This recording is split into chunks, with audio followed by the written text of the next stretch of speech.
Olá, seja bem-vinda, seja bem-vindo. Terça-feira, 14 de fevereiro de 2023. Começa agora o Câmara Notícia, ao vivo, 11 horas mais 30 minutos. Muito obrigado pela sua companhia, pela sua audiência. E eu quero a sua participação, hein? Envie a sua mensagem para o número do nosso WhatsApp que eu estou esperando aqui, hein? 19 é o nosso DDD. Para você que é de Campinas e região, pode ir direto no número 978293776. Ou você tem a opção de enviar esta mensagem através do nosso QR Code. Como é que ele funciona? Já utilizou o QR Code? Pegue o seu celular agora, abre a câmera como se fosse tirar uma foto mesmo. E você vai apontar aqui, ó, com a câmera do seu celular para este QR Code. Porque aí já vai aparecer na tela do seu celular uma mensagem, o WhatsApp da TV Câmara Campinas. Você aperta e pode enviar o seu elogio, uma crítica construtiva, o que você quer assistir aqui no nosso telejornal, que a gente conversa ao vivo. Confira a partir de agora os destaques de hoje. Na quarta reunião ordinária, vereadores aprovam em primeira análise projeto de lei do vereador Carlinhos Camelô, que proíbe o corte de luz ou de água por inadimplência em toda a cidade entre o meio-dia de sexta-feira e as 8 horas da segunda-feira subsequente. Parlamentares também aprovam em primeira análise proposta do vereador Marcelo Silva, que estende a isenção de IPTU a aposentados e pensionistas com doenças graves comprovadas. O vereador Rodrigo da Farmadic faz indicação à Prefeitura para a inclusão do bairro Jardim Santo Antônio no convênio da Companhia de Habitação Coab de Campinas para a regularização fundiária. E o quadro Giro Ambiental aborda a agricultura sustentável e policultivo em Campinas. E a gente abre a edição de hoje com a Orquestra Sinfônica da Unicamp, que iniciou a programação do projeto que leva pequenos concertos musicais a instituições para crianças com deficiência, lar para idosos, hospitais, tornando a música ferramenta de emoções e sentimentos positivos a quem mais precisa.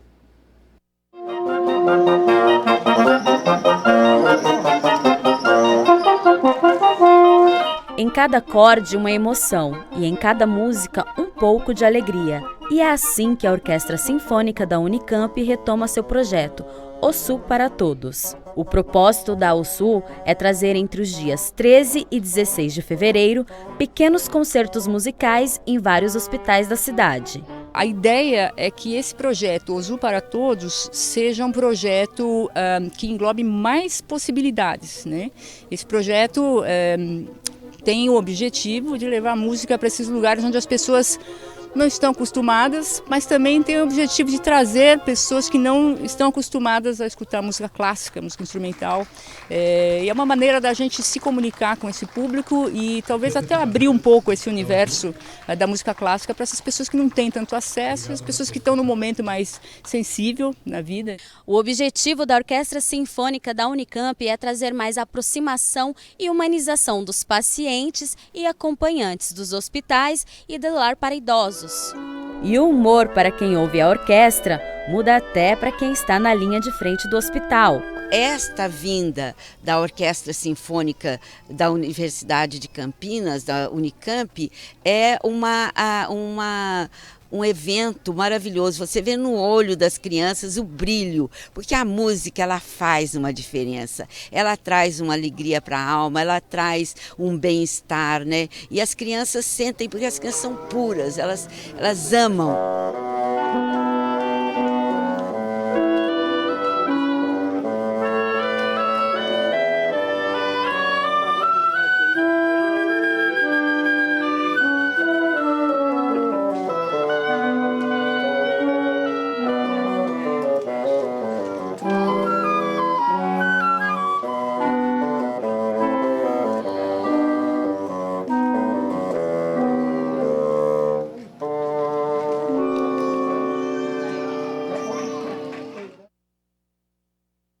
Parabéns, né, à Orquestra Sinfônica da Unicamp por esta sensibilidade, né, este projeto muito importante aqui no nosso município. 11h mais 35, hora das notícias do Legislativo, porque ontem a Comissão de Finanças e Orçamento se reuniu pela primeira vez em 2023 e analisou 2 projetos.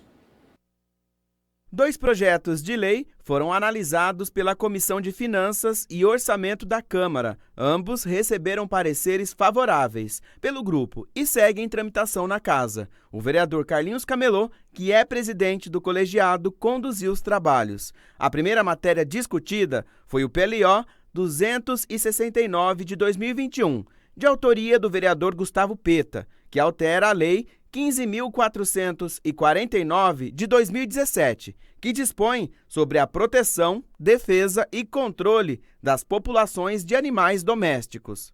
Na questão da pandemia, nós tivemos aí muitos casos de pessoas ao abandono, mesmo as ONGs que recebiam benefício, recebiam várias questões de rações para as ONGs, também foi tirada delas e ficaram difíceis para elas. Então, com essa questão, a gente está na televisão várias pessoas abandonando seus animais, abandonando seus gatos, seus animais, então isso consequentemente está aumentando. Outro projeto que foi analisado é o 302, também de 2021, de autoria do vereador Carmo Luiz, que visa instituir na cidade o programa cultural Balé para Todos. Tudo que vem ligado à cultura é importante para o município da gente, né? Eu falo que incentiva nossas crianças, incentiva a todos que façam essa questão de balé. Não só é uma questão de cultura, mas também faz um bem-estar para todos, né? Participaram do encontro os parlamentares Fernando Mendes e Jorge Schneider.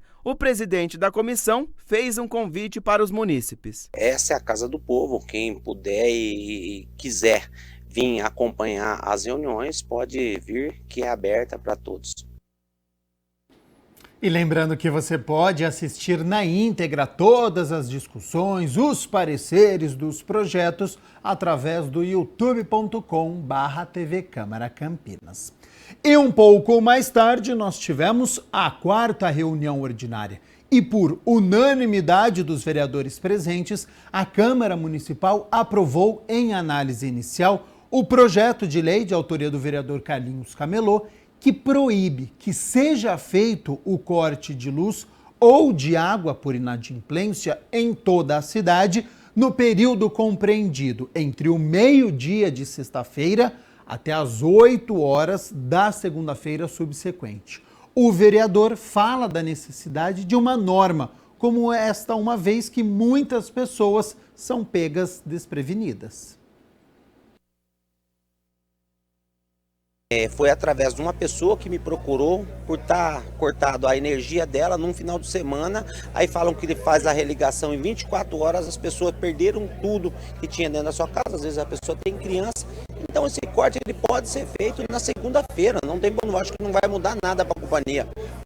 Exatamente isso, né? Se cortar a energia, avisar, né?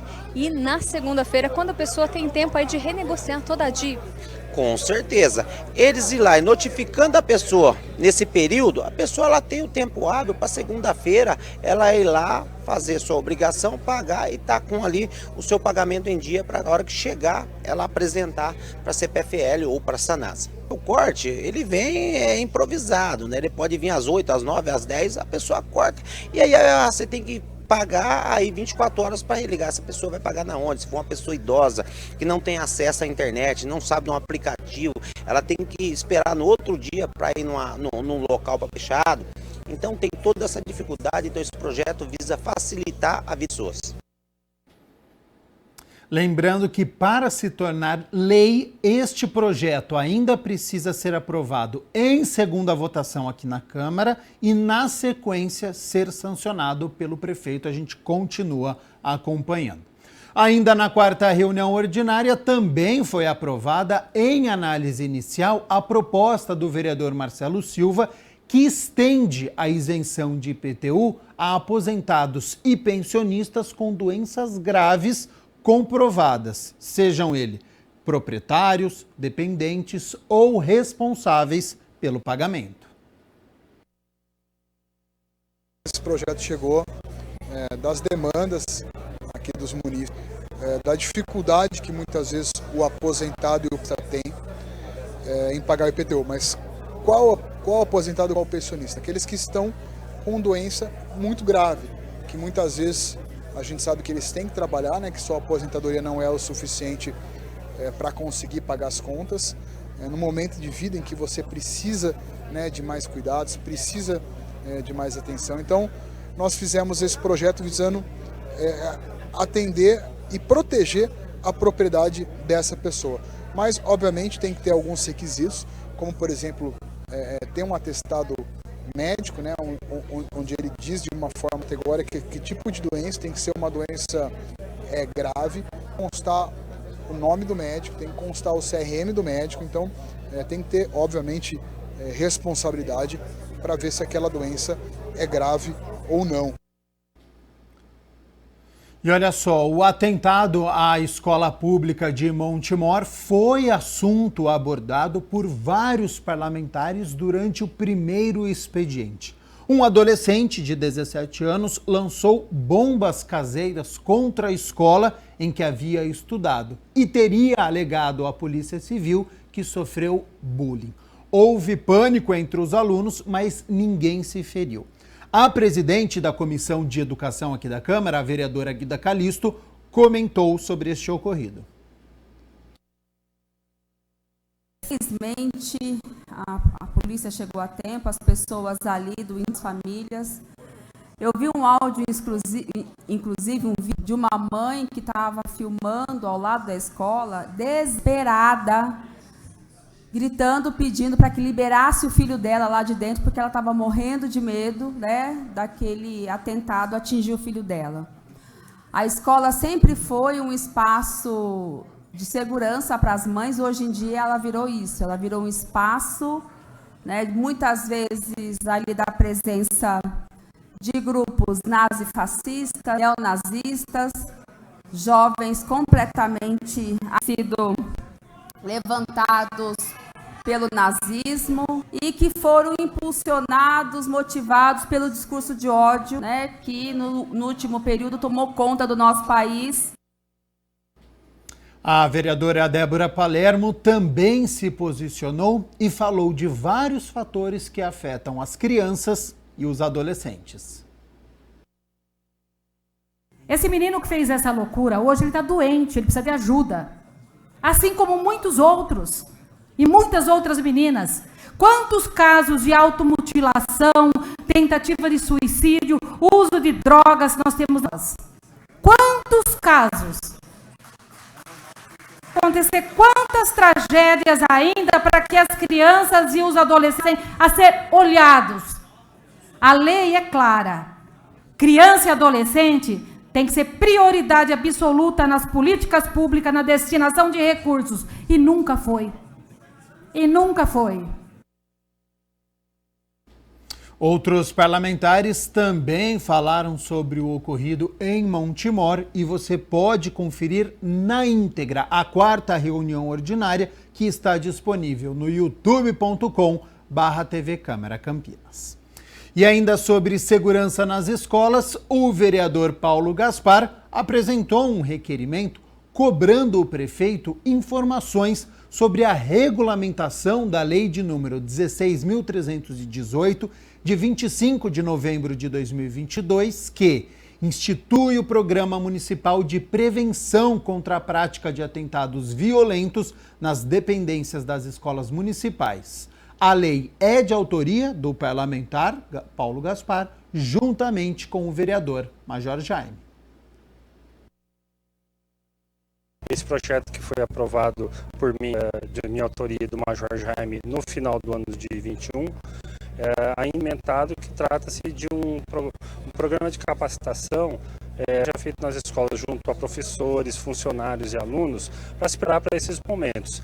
Então, a gente tem visto que muitos fatos já aconteceram no Brasil. Em Campinas já temos um passado histórico aí também, e graçosamente ainda não. Mas, no mesmo caso das árvores, né, que a gente está vendo, estão cortando árvore à torta direito pela cidade, não houve um trabalho preventivo no sentido de fiscalizar e se prevenir contra aquelas possíveis quedas de árvores que ocorreram.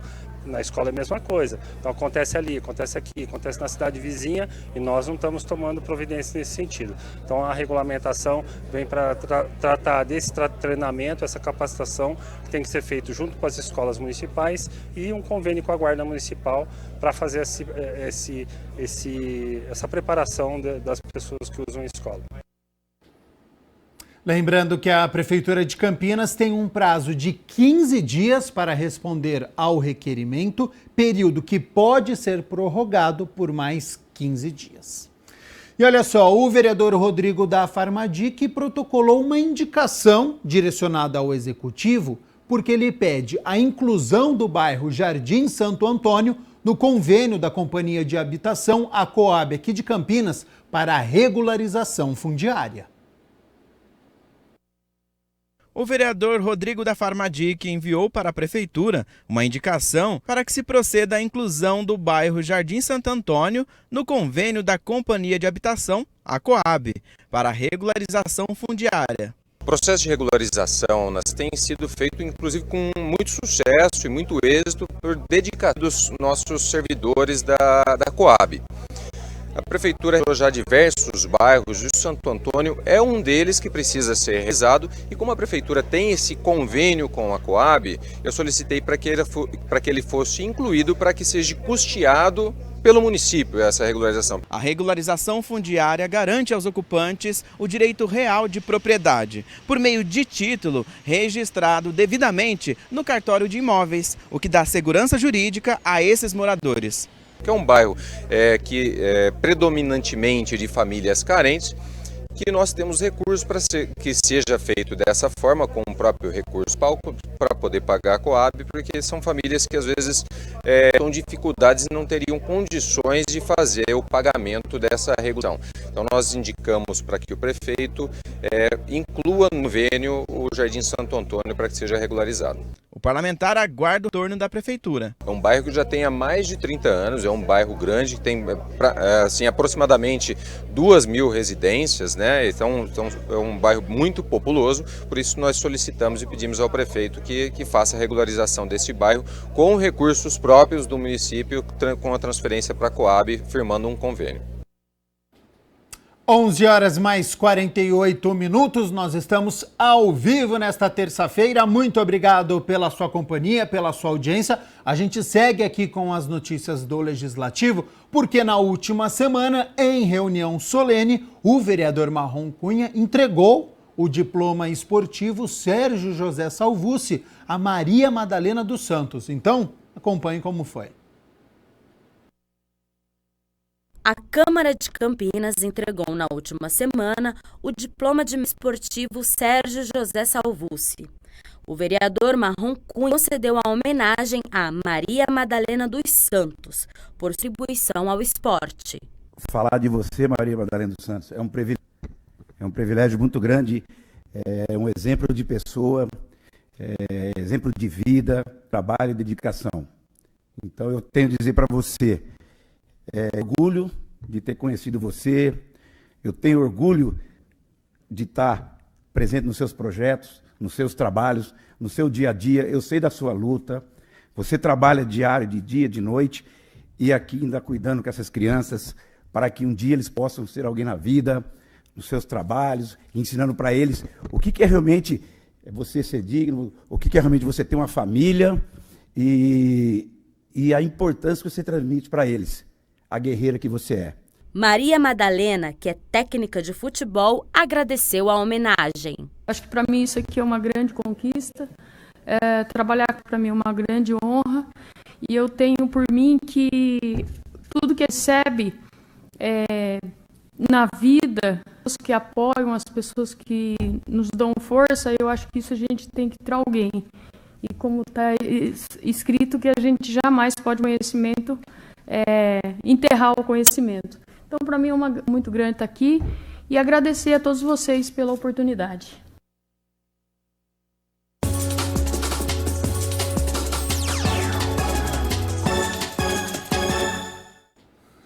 Vamos falar sobre futebol porque hoje é dia de Campeonato Paulista da Série A2. Em partida válida pela 10ª rodada, tá acabando já essa primeira fase, hein? A Ponte Preta já está na cidade de Lins para o duelo contra o Linense. Você já vê aí na sua tela, a partir das 8h30 da noite, a situação na tabela é a seguinte. A Macaca está na liderança com 22 pontos, são 7 vitórias em 9 partidas. E o adversário, a equipe mandante, está só na 11ª colocação com apenas 11 pontos. Foram 2 vitórias, 5 empates e 2 derrotas. O técnico Hélio dos Anjos tem muitos problemas para este confronto, viu? O volante Ramon Carvalho, o meia Elvis e o atacante Gé estão suspensos, então os 3 estão fora. Júnior Tavares, Leonaldi e Arthur, eles devem ser preservados, estão com desgaste físico. Então, uma provável Ponte Preta, uma equipe completamente diferente para esta noite. Tem Kaique França no gol, o Luiz Felipe pode ficar improvisado na lateral direita, a dupla de zaga com Matheus Silva, Thiago Oliveira e o Jean Carlos na lateral esquerda. Meio campo da Ponte deve ter o Fraga, Felipe Amaral, Cássio Gabriel e Gui Pira, e na frente, Dudu e Eliel. Esta é a provável Ponte Preta para enfrentar o Linense hoje à noite. 11h52, vamos falar agora sobre agricultura sustentável e policultivo, porque o nosso repórter André Aranha, ele entrevistou o biólogo que é um dos responsáveis pelo mutirão que aconteceu no mês de dezembro para a implantação do sistema agroflorestal com o plantio de 300 mudas de árvores e plantas. Sobre este assunto, você confere a partir de agora no nosso quadro Giro Ambiental.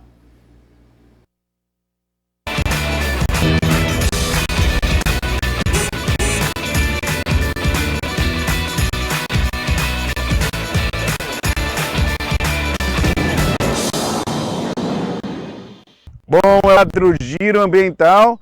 E olha só, pessoal, hoje a gente está girando aqui pela Unicamp, bater um papo com o Rodrigues, não é? Que é biólogo, a gente vai falar sobre agricultura sustentável. Olha só que ambiente bacana que a gente está, super apropriado para fazer essa entrevista. Bom, antes de mais nada, Gastão, muito obrigado por atender a nossa reportagem aqui no quadro Giro Ambiental. Seja bem-vindo. Eu que agradeço, é sempre um prazer a gente poder falar um pouco sobre a questão ambiental, a questão da agricultura sustentável aí. Bom, essa é certamente uma questão super importante, né, Gastão? Gostaria que você falasse um pouco mais sobre isso, por favor.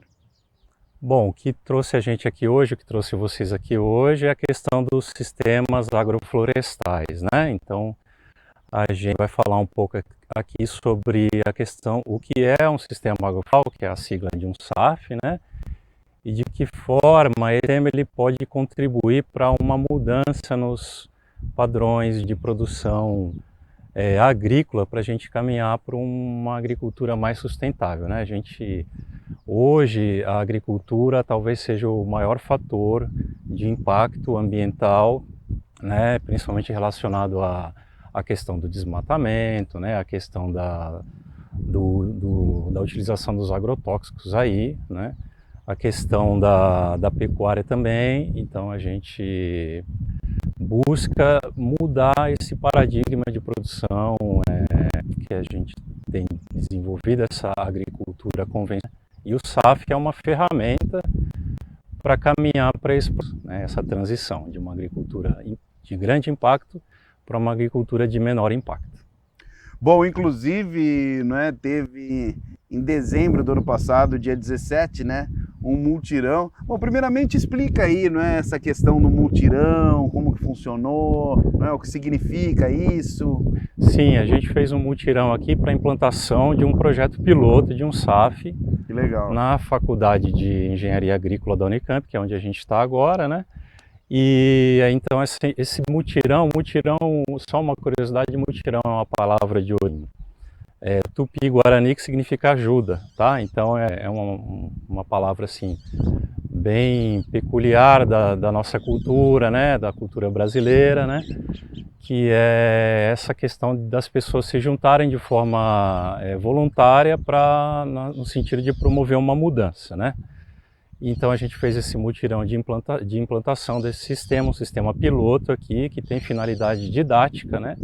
Como a gente está num espaço de ensino, uma escola, né, uma universidade, esse projeto piloto tem a função de transmitir para os estudantes, para os alunos aqui, essa tecnologia, essa ferramenta, que é o SAF, que é o Sistema Agroflorestal. Bom, e foram plantadas aí 300 mudas, é isso?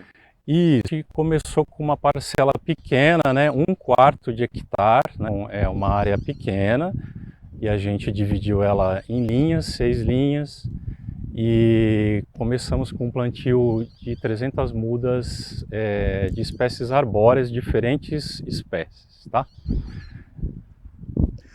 Bom, para falar sobre a policultura, eu gostaria que você falasse aqui para a gente, Gastão, no Giro Ambiental, não é? Estamos aqui na Unicamp girando, não é? Falando a respeito deste tema, deste assunto tão importante, o porquê da escolha. Bom, muito bem.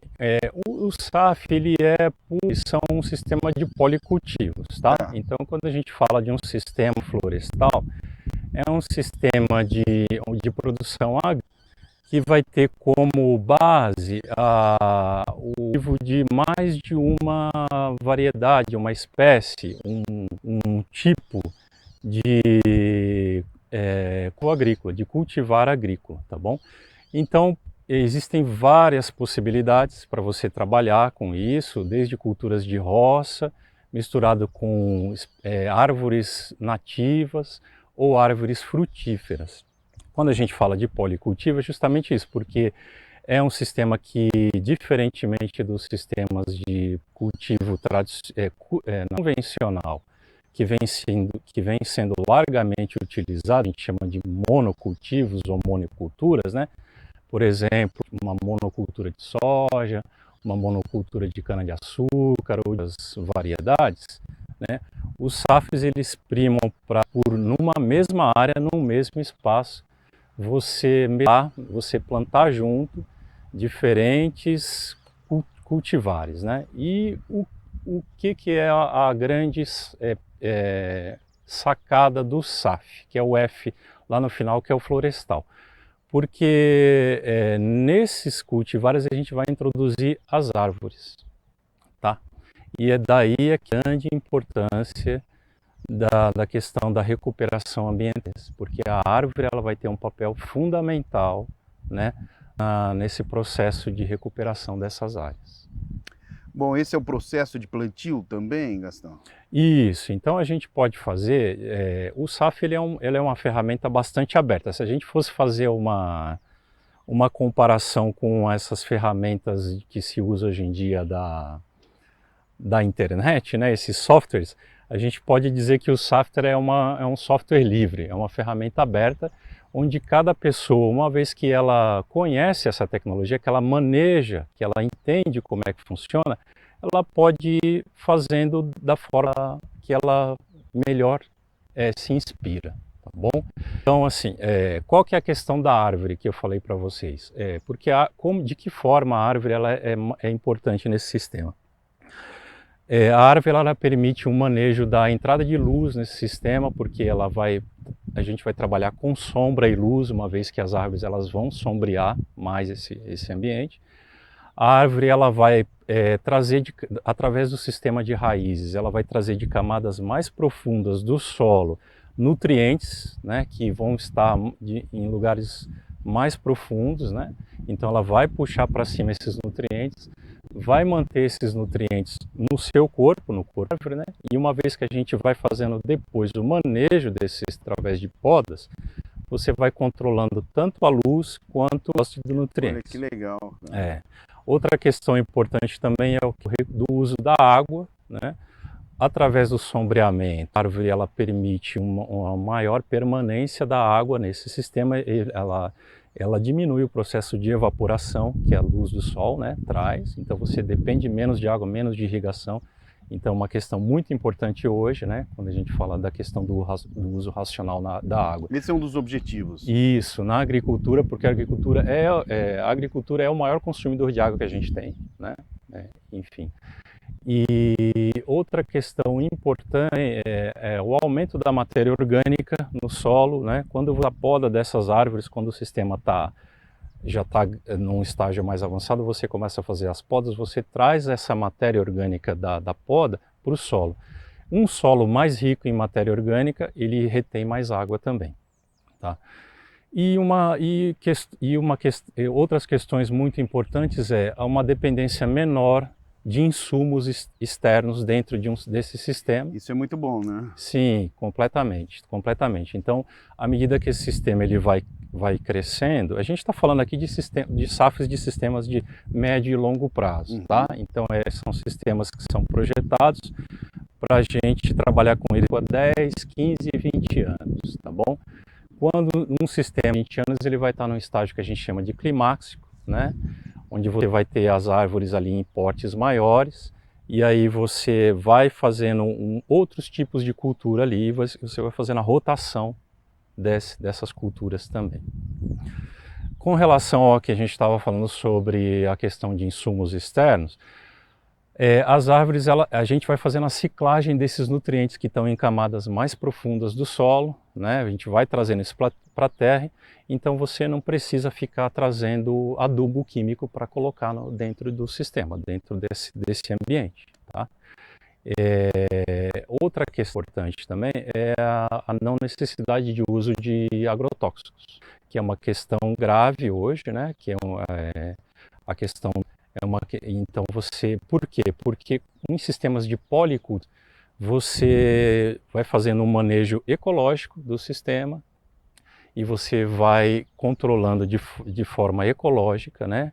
Muito se fala de controle biológico também, você vai controlando de forma ecológica o manejo desses, vamos dizer assim, o que se convenciona chamar de pragas, né? Que na verdade são desequilíbrios, né? Você vai equilibrando esse sistema de forma que esses organismos, essas outras formas de vida que podem ser prejudiciais, elas vão ficando prejudiciais ali. Então você não precisa também tanto de insumos fertilizantes quanto de insumo externo de agrotóxicos.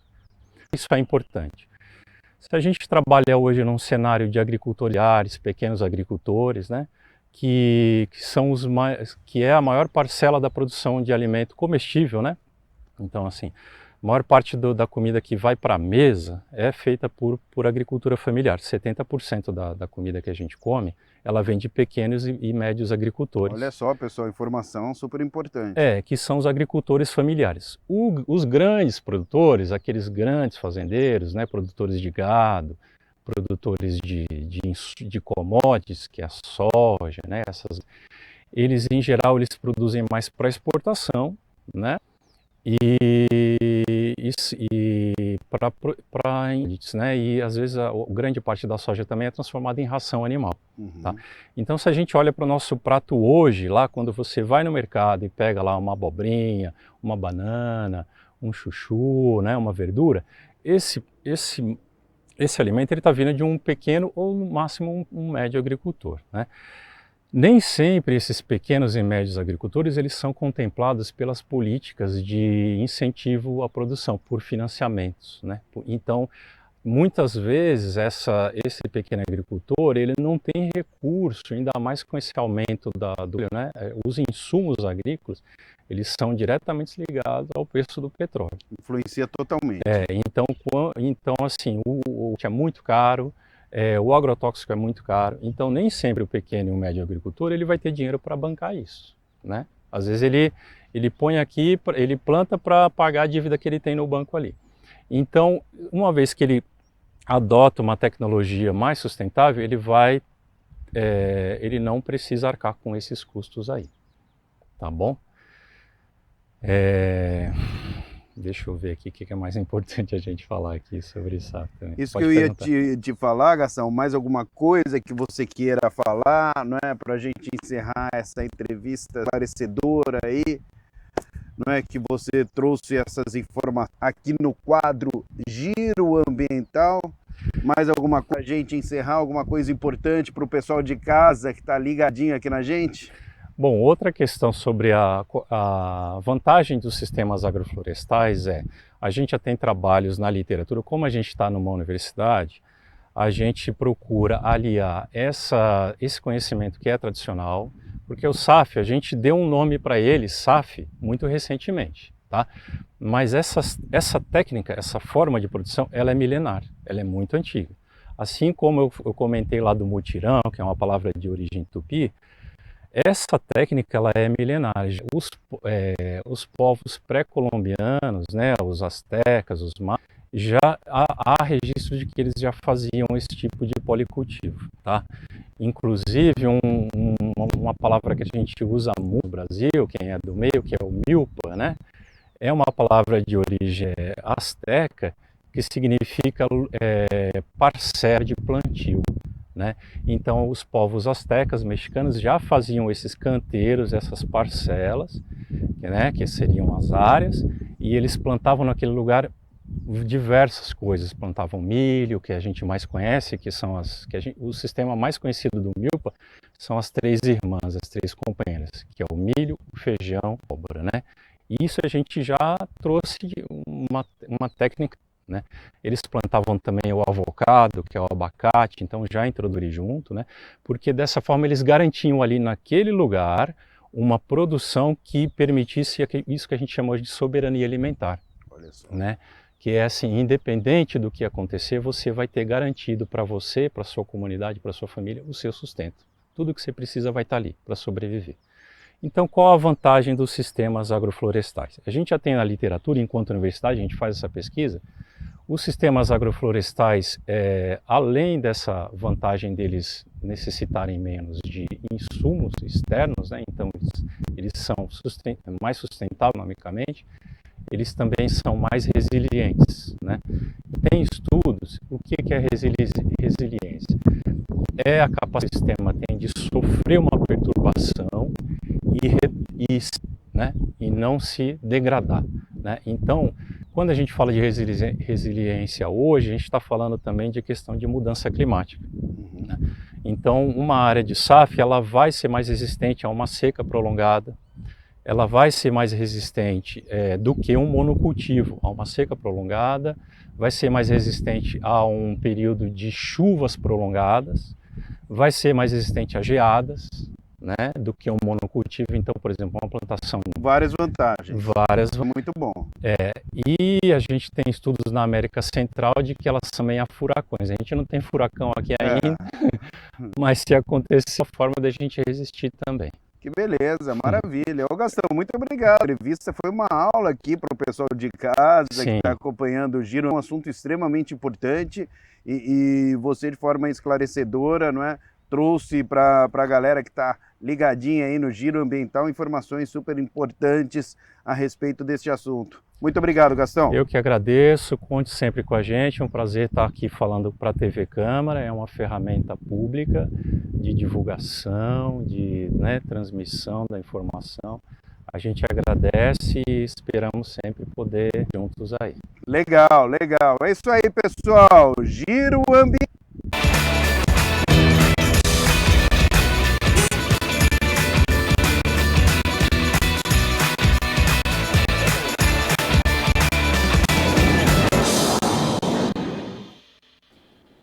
Meio-dia mais 9 minutos, nós estamos ao vivo nesta terça-feira. Informação que acaba de ser divulgada, hein? O governo federal antecipou o pagamento do Bolsa Família em Campinas. Então, os 62.563 beneficiários do Bolsa Família aqui da cidade de Campinas têm liberados o pagamento deste mês. Esta medida foi tomada pelo governo federal em virtude do decreto municipal 22.618, de 21 de janeiro de 2023, que declarou situação de emergência aqui no município em função das chuvas intensas ocorridas este ano.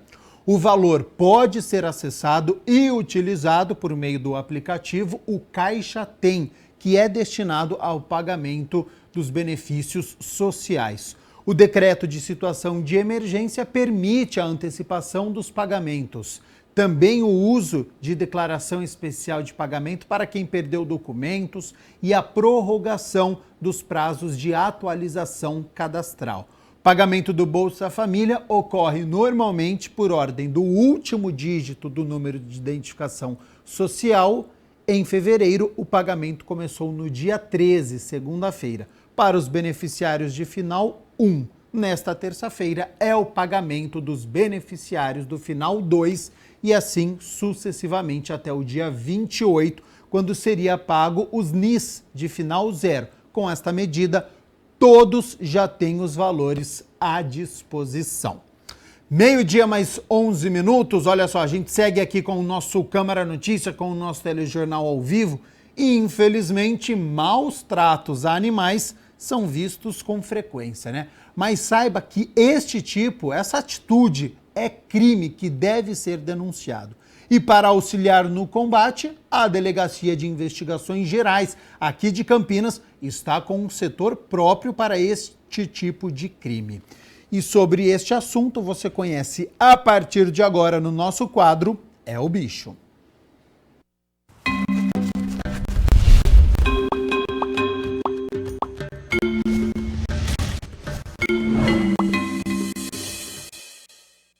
Sites de notícias, lá estão as manchetes. Cão é agredido por mulher. Imagens fortes. Cão é agredido com barra de ferro. Homem é preso depois de espancar animal. Triste realidade que também faz parte da cidade de Campinas. Aqui, galos eram usados para rinha. Grupo mata filhotes de capivaras a pauladas. São tantos atos, mas onde fazer a denúncia? Uma sala com delegacia. Mas aqui a diferença são os crimes. Acusações de maus tratos aos animais são apuradas pelos policiais da Delegacia de Investigações Gerais. Esse setor criado justamente para investigar, registrar, dar os primeiros atendimentos, né, nos crimes que envolvem crueldade contra os animais. Isso foi uma iniciativa muito louvável do nosso diretor, o Dr. Ventura. Ele estava preocupado com essa questão e acabou criando. Na verdade, ele foi reativado, né? Já chegou a existir tempos atrás e agora foi posto em prática e está se montando uma estrutura, né? Na verdade, multidisciplinar para que o trabalho policial tenha eficiência. Essa questão vai estar sendo praticamente uma espécie de um alinhamento com ONGs, com parceiros, né, que vão integrar o setor de proteção dos animais para que dê um respaldo, um apoio para o atendimento das ocorrências. Este é um setor voltado à proteção dos animais. 3 policiais atuam para fazer cumprir a lei. Para isso, parcerias com ONGs, clínicas e veterinários foram feitas. Todas as informações, as notícias, né, qualquer denúncia e os registros policiais, quando as pessoas estiverem aqui para noticiar, vai ser previamente checada, vão ser planejadas para que faça todo esse acionamento dessa estrutura, desse local, porque não adianta uma só atitude, registro contra a pessoa que está praticando o crime de crueldade, mas vamos pensar também no animal, né? Esse animal ali que está precisando dos cuidados, precisa ser recolhido e receber um abrigo. Então, por isso é importante que isso atue junto com a polícia para que sempre levar em consideração o bem-estar desse animal, para que ele continue recebendo os cuidados necessários. O veterinário também é muito importante atuar, porque ele vai atestar, ele vai constatar ali a materialidade delitiva, ele vai laudar para dizer o grau de lesão ou até da própria coisa que foi ali verificada. Então isso é tudo muito importante, vai ao trabalho de polícia judiciária. Parceria também entre militar, ambiental e guarda municipal no atendimento às ocorrências que chegam de monte diariamente, envolvendo todos os tipos de bichos. Como é um setor que está combatendo o crime de crueldade contra os animais aí têm o foco, né? Ele é o principal personagem dessa ocorrência, né? Então, é importante não só o registro, mas também a segurança, né, o abrigo e os cuidados, né, o tratamento necessário. Por isso que essas serão de suma importância para que o setor possa ter ciência e receber todo esse cuidado que As denúncias podem ser feitas na própria DIC. Aí, de certa forma, vai incentivar, né, para que os departamentos também possam se enveredar para esse sentido, né? E o importante sempre a polícia, ela serve para isso, né? Para combater, investigar, punir, né? Punir no sentido de demonstrar as provas, né? Encaminhar para quem é de direito, mas faz parte de todo esse elo, né? E um trabalho bem feito na delegacia vai ter um processo criminal bem feito também.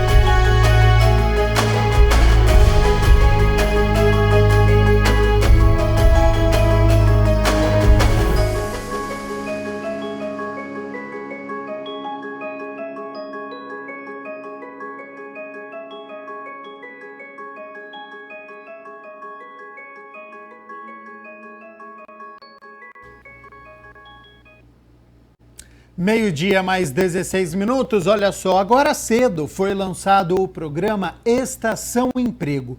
2 novas carretas vão levar cursos de qualificação profissional para várias regiões aqui da cidade. O repórter André Aranha acompanhou tudo e traz agora as informações, então seja bem-vindo, André.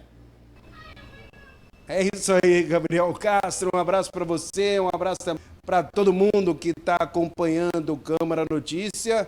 São notícias aí para a galera que está assistindo a gente, porque a Prefeitura lançou nesta terça-feira o programa Estação Emprego, que vão ficar aí as carretas em lugares estratégicos aqui de Campinas. Estou aqui com a André Gone, que está sempre super bem informada a respeito desta ação. Antes de mais nada, muito obrigado mais uma vez por atender a nossa reportagem, Andréa. Eu que agradeço, André. Obrigada a vocês. Bom, para falar aí a respeito dessas novidades, não é? Na verdade, as carretas já existem, a gente já conversou com isso. Antes de mais nada, fale um pouquinho mais sobre isso para o pessoal relembrar, o pessoal que ainda não conhece. Já temos uma carreta em funcionamento, ela ficou 6 meses na região do Case, Campo Belo, né? Lá nós atendemos cerca de 58 pessoas, com 2 cursos, era um curso na área de informática e outro na área de práticas de escritório. Os alunos foram atendidos, 58 pessoas formadas, saímos lá em julho e fomos para o Caco, na Padre Anchieta, né? E lá na região do Padre Anchieta nós já estamos, vai ficar 1 ano, em função da demanda do bairro, né? Nós temos, no primeiro semestre, segundo semestre de 2022, nós atendemos 133 pessoas, né? E agora a gente vai atender mais um tanto de pessoas, totalizando 200 pessoas atendidas na região do Padre Anchieta. Lá estaremos com 5 cursos acontecendo agora também no período noturno. E agora chegaram mais essas 2 carretas, né? Uma dessas vai ficar na região do Monte Cristo, né? Teremos lá 4 cursos, e a outra ficará na região da Praça da Jude, na região do DIC 6. Também vai começar a partir de março, né? Estaremos fazendo as matrículas agora a partir do ano que vem, depois do Carnaval. No CAC a gente já está em matrícula. Nessas 2 regiões a gente vai fazer as matrículas quando as carretas forem para lá, que vai ser essa semana, né? Sexta-feira elas já estarão nesses locais. Quem quiser participar, como faz? É só matrícula direto, né? Então é só levar o xerox e o original de RG, comprovante de residência, CPF, tem a foto 3x4 e escolaridade. O curso vai ter exigência de escolaridade. E a partir de 15 anos, né? Tem que ver qual que é o curso que a pessoa... Informática básica, por exemplo, que é um carro-chefe, a partir de 15 anos. Bom, o que me chama a atenção, Andréia, e de uma maneira bastante positiva, é a estrutura, né, das carretas. Elas são. Porque a gente está aqui num ambiente, não é, com computadores, telões, enfim, cadeiras confortáveis, mesmo. Tem ar-condicionado aqui também? Ar-condicionado, isolamento acústico, cabe 36 alunos mais o professor, 3 data shows e todos os alunos com computador, né, notebook. Bom, então serão oferecidas quais aulas aí? Eu vou pegar a colinha aqui. No Monte Cristo... Pode pegar, tranquilo. Nós teremos amanhã de porteiro básico e informática básica. Tarde, nós teremos auxiliar de logística e informática básica. São 4 cursos. E lá na Praça da Juventude, nós teremos informática básica manhã e tarde e porteiro básico à tarde. Só para não perder o gancho aqui da estrutura, dei uma olhadinha aqui no release, olha só, as aulas, não é? As salas de aulas contam aí com mesas, carteiras, cada aluno terá um laptop oferecido pela FUMEC, para ser usado, evidentemente, durante as aulas, as carretas terão Wi-Fi, telas. Enfim, bem legal. E sobre o investimento, mais de 3 milhões, né? 3 milhões e 600 mil. Né? Mas vale a pena, porque foi a primeira já foi um sucesso. Vale a pena, né? Sim, a primeira carreta foi um sucesso na região lá do Padre Anchieta, né? Em função disso, nós vimos a importância de ampliar a estação educação, estação emprego para as outras regiões que a gente ainda não tem um equipamento próprio do CEPROCAMP para desenvolver os cursos. Bom, para a gente confirmar, Andréia, onde estarão as carretas, então? Uma já se encontra na Vila Padre Anchieta e as outras 2. Uma vai ficar no Caco Unitária, né? Isso, no Caco. A outra vai ficar na entrada do Jardim Monte Cristo, ali é onde é a ONG Doglani, e a outra na Praça da Juventude, no DIC 6. Bom, e a gente, inclusive, estava conversando, né, Andréia? Você mostrou um jovem, não é? Que... Bom, fala um pouquinho sobre ele, que eu achei sensacional a história. O Rafael. Rafael foi aluno nosso na primeira turma de web design lá do CEPROCAMP Ouro Verde. Ele fez um curso de 10 semanas, criou uma página, nós estávamos lá na época, né, para fazer a matéria, e agora ele é estagiário da parte de comunicação da Secretaria Municipal de Educação. Bom, mais alguma informação importante que... Não, eu só peço que todos tenham interesse, as pessoas que tenham interesse, que vão até as carretas e façam matrículas, né? Para serem pessoas que tenham aí condição e oportunidade de emprego. E vocês já têm algum retorno? Por exemplo, você citou o Rafael, não é? Tem mais retornos de pessoas que fizeram? Sim, a gente tem, né? Vários agora de momento eu não tenho, mas eu tenho muitos alunos dando retorno que estão trabalhando na área ou pelo curso conseguiram algum tipo de emprego pela certificação, né? Isso não tem preço, né? Não, não tem. Essa é a nossa função, é semear, né? Boa, boa. É isso aí, sempre investindo na educação. Com certeza. Valeu, Andréia. Obrigado mais uma vez. Bom, Gabriel Castro, é isso então. Boas notícias aí. É um investimento na área da educação, que é certamente sempre importante.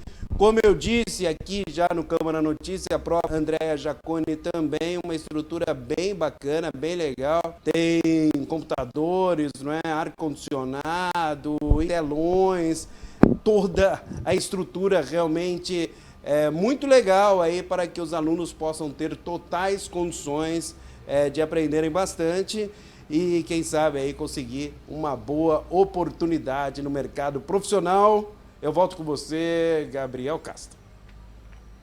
Qualificação importantíssima, né? Então, muito obrigado, André Aranha, também a Andréia Jaconi, que é coordenadora dos cursos do CEPROCAMP, por todas essas informações, então, sobre este programa do Estação Emprego.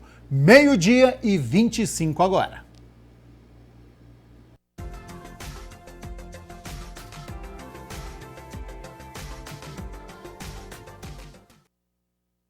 A terça-feira amanheceu chuvosa em alguns bairros aqui da cidade de Campinas. deve continuar nublado o tempo ao longo do dia e tem previsão de chuva para o fim da tarde. Para amanhã, quarta-feira, segue essa tendência, viu? Com a nebulosidade estacionada aqui em Campinas e região, e com isso segue previsão de chuva durante todo o dia. Sobre as temperaturas, olha só, elas já estão aqui na minha tela, estamos no verão, segue temperatura elevada com mínima de 20 graus. Ao longo do dia, essa temperatura pode subir aqui na cidade de Campinas, mesmo com essa presença da chuva, e a máxima é de 29 graus aqui na cidade de Campinas. O Câmara Notícia fica por aqui. Muito obrigado pela sua companhia, pela sua audiência. Lembrando que daqui a pouco, 13h, tem reunião da Comissão Permanente da Mulher com transmissão ao vivo aqui da TV Câmara Campinas. Então, todas as reuniões ao vivo aqui na TV Câmara Campinas. Continue com a nossa programação durante toda a tarde e noite. E nos vemos amanhã aqui no Câmara Notícia. Até lá. Tchau, tchau.